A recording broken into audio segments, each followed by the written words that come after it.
Welcome back. We are talking easy plant-based dinners and then also how to hide vegetables in your kids' meals. Food. We're not trying to trick them, but we're not trying to trick them either. I love it. Yeah. Okay, so before you, and this is a long time ago, but before you became plant-based, what were some of your like traditional, even like childhood, like dinners that you just really loved? I would say chicken pot pie. Oh, that's a good one. Yeah, that was a really good one. Sloppy Joes I loved. Did you? I love Sloppy Joes, yes. Okay. Pizza. I love pizza. I love pizza Love too. pizza. Still. I mean, I would kill someone for a pizza right now, actually. Vegecation does not condone murder. Not even for pizza. Not even for pizza. What about you? Spaghetti. Mm-hmm. I love any kind of like pasta. So like for me growing up, one of the things that was like really big in our household was like, oh, we must have been like really good. Shrimp Alfredo. Love that. I love that when people are like, I just eat a lot of carbs, that's why I'm fat. And I'm like, shrimp Alfredo is just fat. It's like It's light fat on with the a tiny carb. Yeah. So, and pizza. Oh, well. Chicken, tenders, sandwiches, Oh my nuggets. gosh. So funny story about when we were growing up. My mom, she's the best, but she loved her some chicken. So none of her kids eat chicken anymore, I don't think. She made chicken cordon bleu, chicken tacos, chicken for breakfast. Like we had so much chicken. We would have chicken spaghetti. We did What? a lot. We did a lot of chicken too. Yeah. Yeah, so okay, we get it. Yeah. So chicken. So let's talk about taking some of those traditional dinner meals and like switching it up and taking it plant-based. Yeah, so my favorite super easy one for pizza, let's say. Because for me, sometimes I call it a ringer meal. I'll do really good all week, and then I'm ready to die for something else. And that's my ringer meal. Okay. That's usually pizza. Okay. Right? So I've planned out all my meals, and I've eaten them, and I've been healthy, and then all of a sudden I'm like, somebody kill me, because I want a pizza. So that's why one of my favorite brands, Plant Strong. Okay.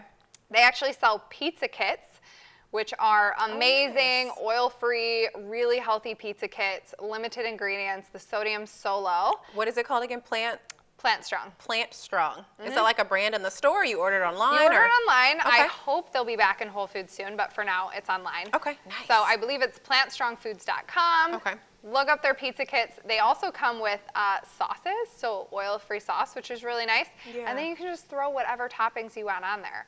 Bunches of veggies. I like to put a little bit of plant crumbles for some protein, and then I'll Nice. sprinkle nutritional yeast, and we're good to go. We do the same. We have a pizza night at my house. My husband makes the absolute best vegan pizza. I mean, the kids freaking love it.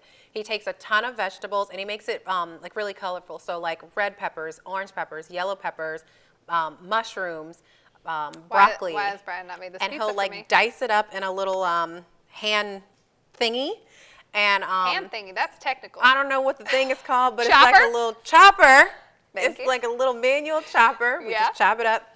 We put it on the pizza. We do light sauce, heavy vegetables, and then we sprinkle light vegan cheese on the top, and then we just put it in the oven. So then he's gotten like really creative. So then we try to do like a pineapple and pepperoni pizza, but it was like pineapple and sausage, and we use the Beyond sausage.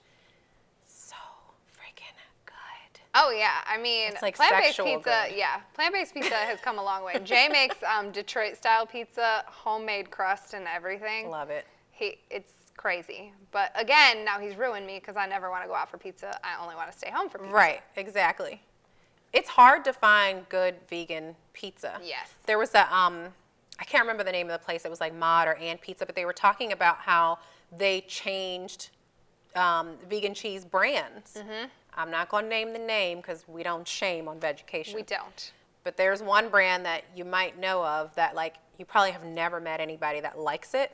And then they were saying, oh, now we use like Follow Your Heart brand, which I like the Follow Your Heart brand cheese. Yeah, I'm a Miyoko's fan. They're probably my top. Okay. Miyoko's actually has it's a giant wheel of mozzarella cheese. Oh, And it's nice. the closest I've gotten to actual mozzarella. So when I'm treating myself to a fat pizza, that is the cheese I'm using. I've never seen it. I'm going to look for it. You better. It's so delicious. Yes, because I really do like Miyoko's.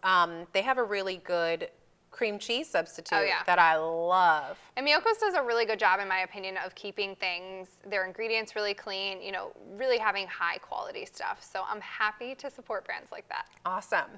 So we kind of also, when we were talking about, traditional dinners and like switching it up and making it plant-based, I actually talked about one of the tricks that we use for our kids to hide veggies is we chop them up really small. Yep. They have no idea that the pizza is mostly vegetables.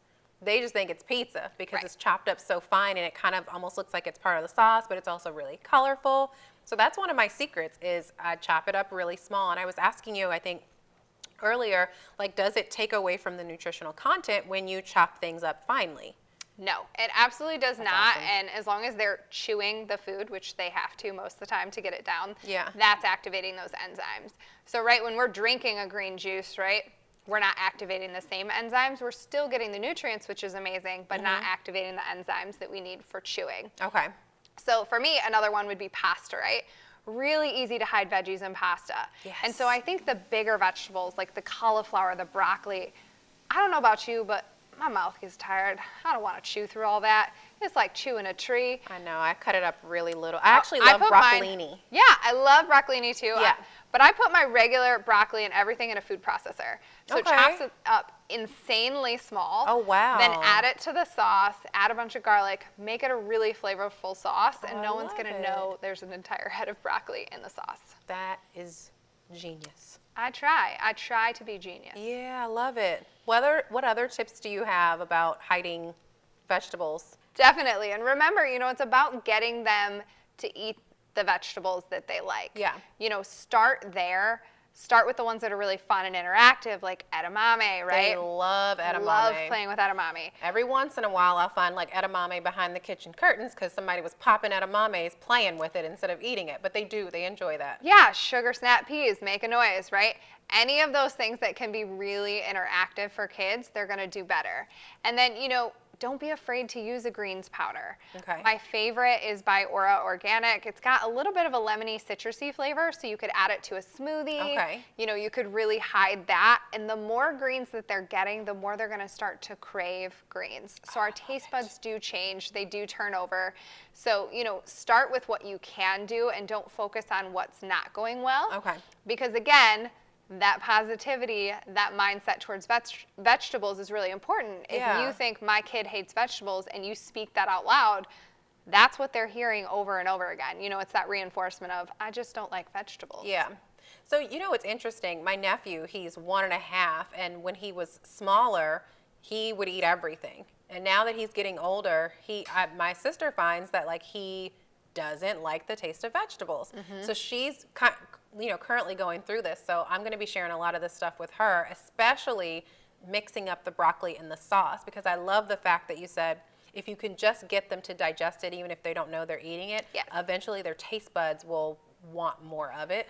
Definitely. And remember, what is dulling those taste buds? Sugar, fat, and salt. So how much are they consuming of those things every single day? Right. Because if you want their taste buds to go back to fruit, vegetables, grains, all of those really yummy things, you have to start to cut down the amount of the things that are really dulling those taste buds.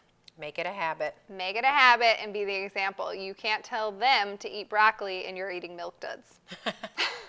I mean, you can, but I just wouldn't recommend it. And they probably won't listen to you, and they'll probably eat Milk Duds when you're not looking. Accurate. They'll steal your Milk Duds. Okay.